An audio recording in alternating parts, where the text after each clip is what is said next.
धर्मित्रों, आज हम परम पूज्य जिनशासन परम पूज्य आचार्य परंपरा और परम पूज्य जैन धर्म के आलोक में सत्य धर्म को समझने बैठे हुए हैं। सत्य धर्म दिव्यता का ऐसा सूरज है जो सुपर प्रकाशक है। जब हम दीपक जलाते हैं तो दीपक बाहर जगत को भी प्रकाशित करता है, अपने को भी प्रकाशित करता है। असत्य भयावह अंधकार है जिसमें दुख और दुर्गतियों की ठोकरों के अलावा कुछ नहीं मिलता। सुख और सुगति के भाग्योदय के लिए असत्य वचन तजे, हित मित प्रिय बोलें, विभाव से बचें, अपने स्वभाव को जानें, धर्म को मानें और सत्य के आकाश पर सूरज से चमकें।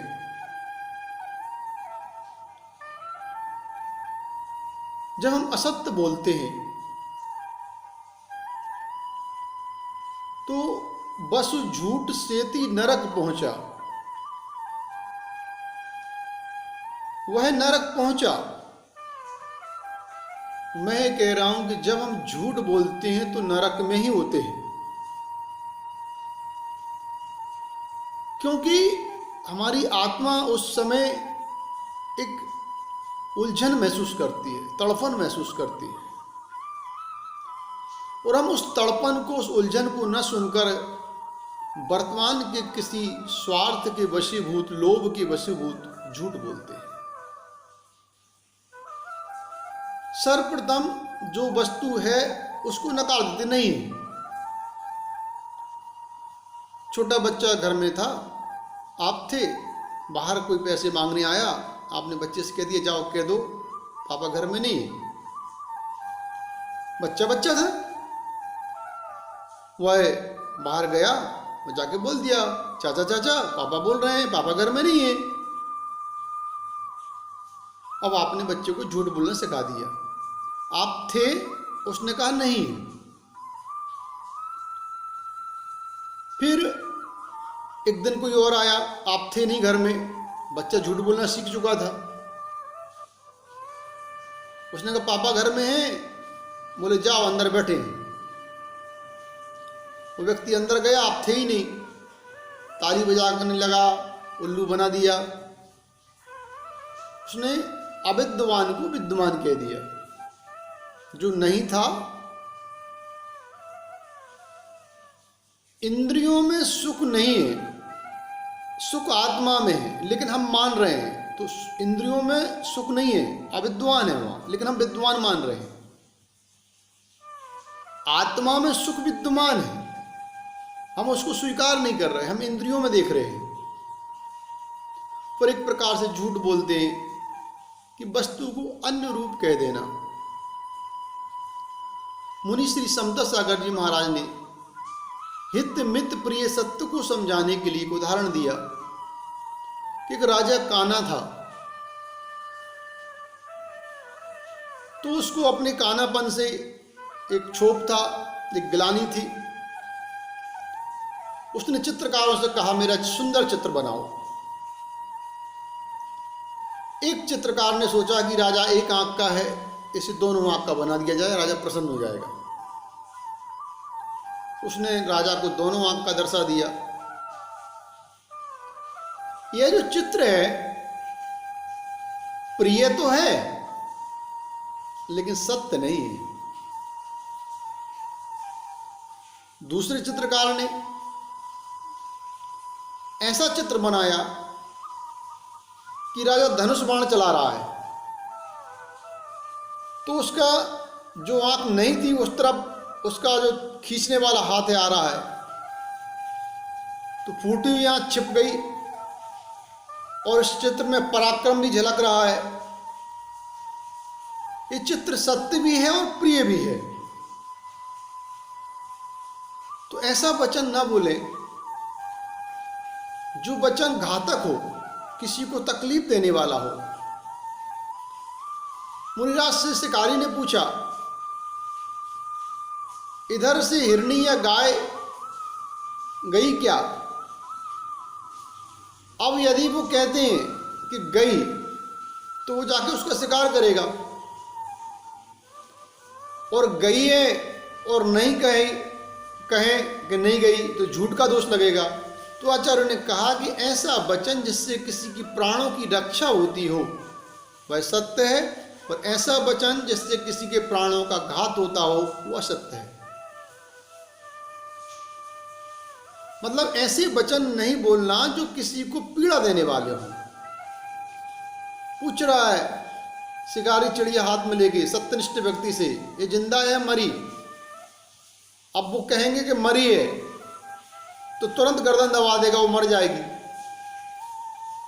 और वो कहें कि मुर्दा है तो वो उड़ा के बता देगा अपने को सही ठहराने के लिए कि जिंदा है। तो उन्होंने कहा मरी, चिड़िया उड़ा दी, चिड़िया के प्राण बच गए। तो हित मित प्रिय, सत्यम शिवम सुंदरम। जब तक जीवन के यथार्थ को नहीं समझेंगे तब तक सच से आंखें चार नहीं होंगी। एक राजकुमार महल के सप्तम खंड पर टहल रहा है। आकाश में बनते बिगड़ते दृश्यों को देख रहा है। कभी हिरण बन जाता है, कभी हाथी बन जाता है, प्रसन्न है, दृश्य में खोया है। ये जैन धर्म दृश्य से दृष्टा की यात्रा है, लेकिन हम दृश्यों को सजाने में लगे हैं। दृश्य यानी जगत, दृष्टा यानी मेरी आत्मा। तभी नीचे मार्ग से आवाज आती है, रोको रोको, आगे मत जाने दो। जब शोर उठता है तो वो पुत्र मां से पूछता है, मां ये किसे रोका जा रहा है? मां कहती है, बेटा उधर मत देख, कोई पागल आ रहा है। वहीं धाय मां बैठी थी। धाय मां की आंखों में आंसू आ जाते हैं। पुत्र पूछता है, मां तेरी आंखों में आंसू क्यों है? बोल तुझे क्या पीड़ा है? मेरी जिंदा रहते तेरी आंखों में आंसू?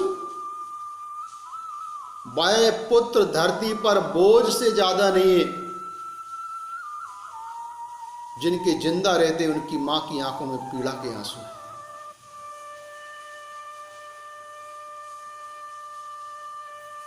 धाय मां कहती है, बेटा मत पूछ, मैं कह नहीं पाऊंगी, तू सुन नहीं पाएगा। पुत्र कहता है, मां बताना पड़ेगा। तो मां कहती है, बेटा कल तक जो इस राज्य का राजा था, तेरी मां जिसको कल तक दिलों की धड़कन कहती थी, तेरा पिता था, जिसके बिना एक क्षण जीना मरना कठिन था, आज वो तीन लोक में पूज्य हैं, त्रिलोक पूज्य हैं, मुनिराज हैं। उनसे तेरी मां कह रही, इधर मत देख, कोई पागल आ रहा है, उधर मत देख, कोई पागल आ रहा है।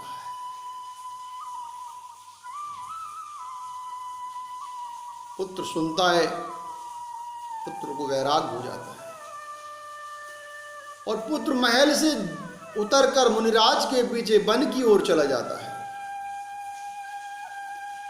और वहां जाकर वो निवेदन करता है कि इस राग देश के अथाह संसार सागर में तैर तैर कर थक गया हूं, मुनिराज किनारा नहीं मिला, मुझे जैनेश्वरी दीक्षा देकर मेरा कल्याण करो। और वो दिगंबर अवस्था को प्राप्त हो जाते हैं। इधर मां पुत्र वियोग में आर्द्रोद्यान करके मरती है और व्याघ्री बनती है, और पिता पुत्र दोनों साधना में उसको व्याघ्री की पर्याय में जाति स्मरण है, याद है कि मेरा पुत्र है, इसके बिना तड़प तड़प के मैं मरी थी, और वो कसाय बसात अपने उस पुत्र का भक्षण करती है। उधर पति को पागल कह रही थी। क्यों? निमित्तज्ञों ने कह दिया था कि जैसे ये मुनिराज के दर्शन करेगा ये भी मुनि बन जाएगा। उसके स्वार्थ में बाधा पड़ रही है तो मुनिराज को भी पागल कह रही थी। और जब पुत्र चढ़ा गया, उसकी कसाय में बाधा पड़ी, कसाय उद्रेक हुआ, मरी, कसाय परिणामों से मरी, व्याघ्री बनी, तो मुनिराज का भक्षण कर रही है। यह है रिश्तों का सच। राम जहां सीता को रावण से लड़कर विजय प्राप्त कर वापस ले आते हैं, वही राम एक धोबी के कहने से सीता को वन भेज देते हैं। रिश्तों का सच। तो संसार के रिश्ते तभी तक हैं जब तक हमारा एक दूसरे से स्वार्थ सिद्ध हो रहा है। जैसे ही हमारे स्वार्थ में बाधा पड़ती है, हम एक दूसरे की शत्रु हो जाते हैं, शत्रुतापूर्ण व्यवहार करने लगते हैं। मैं ये नहीं कह रहा कि आप अपने रिश्तों को छोड़ दें, मैं ये कह रहा हूं कि रिश्तों की सच को समझें, अपनी कर्तव्यों का पालन करें और अपने धर्म को भी न भूलें। यही संदेश देने यह 10 लक्षण पर्व हमारे बीच में आया है। अब आप मुझे प्रश्न है मेरा कि व्याघ्री ने, जिसने मुनिराज का भक्षण किया, इसको कहाँ जाना चाहिए? तो आप सामान्य से कह देंगे ये नरक जाएगी, लेकिन वो नरक नहीं गई। जब उसने मुनिराज का भक्षण कर लिया, उसके पूर्व पर्याय के पति कीर्तिधर महाराज, ये सुकुशल महाराज थे जिनका भक्षण किया, वह उस व्याघ्री को संबोधन देते हैं। हमारा अपना कोई गलती करे तो हम उस पर भड़कते हैं,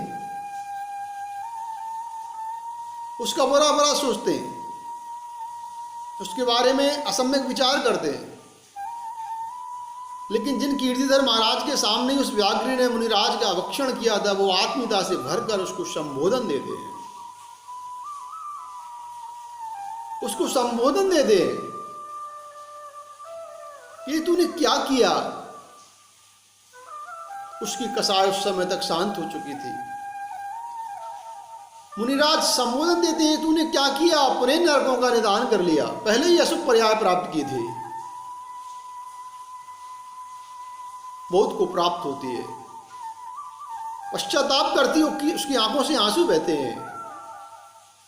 फिर वो जमीन पर चलती है, पैर रखती है तो ऐसे रखती है जैसे कोई जीव को जरा भी बाधा न हो जाए। जंगल के सूखे पत्ते खाती है, झरने का प्राशुद्ध पानी पीती है और समाधि मरण करके देव गति को प्राप्त करती है। जिन शासन, ये महान शासन है। ये महान शासन कहता है कि हम इतना कभी नहीं गिरते कि उठ ना सके। ये महान शासन कहता है कि हम इतने कभी नहीं बिगड़ते कि सुधर न सके। बस एक प्रयास करने की जरूरत है, उस प्रयास की दिशा में जागृत करने ही ये पर्व आया है। मिट्टी मिट्टी में मिलने से पहले कुछ तो अच्छा काम करो, और नहीं बने तो कम से कम इस मिट्टी का सम्मान करो। हम इस पर्व के आलोक में अपनी आत्मा की सच को जान सकें, झूठ से बच चुके और राजा हरिश्चंद्र की तरह सत्य के आकाश पर सूरज से चमक सकें। किसी विचारक ने कहा कि मैंने तो हमेशा सत्य को शूली पर, असत्य को सिंहासन पर देखा। तो भारतीय विचारक ने उत्तर दिया कि तुम ठीक कहते हो, लेकिन असत्य सिंहासन पर बैठ करके भी शूली के दुख भोगता है, और सत्य शूली को भी सिंहासन बना देता है, जैसे कि सेठ सुदर्शन ने बनाया। जैसे कि उस कसाई को जिसने चतुर्दशी के दिन वध करने का त्याग किया था, और उसको जब फांसी दी जाती है तो उसकी भी शूली सिंहासन बन जाती है। ध्यान रखना, अंतिम विजय सत्य की ही होती है।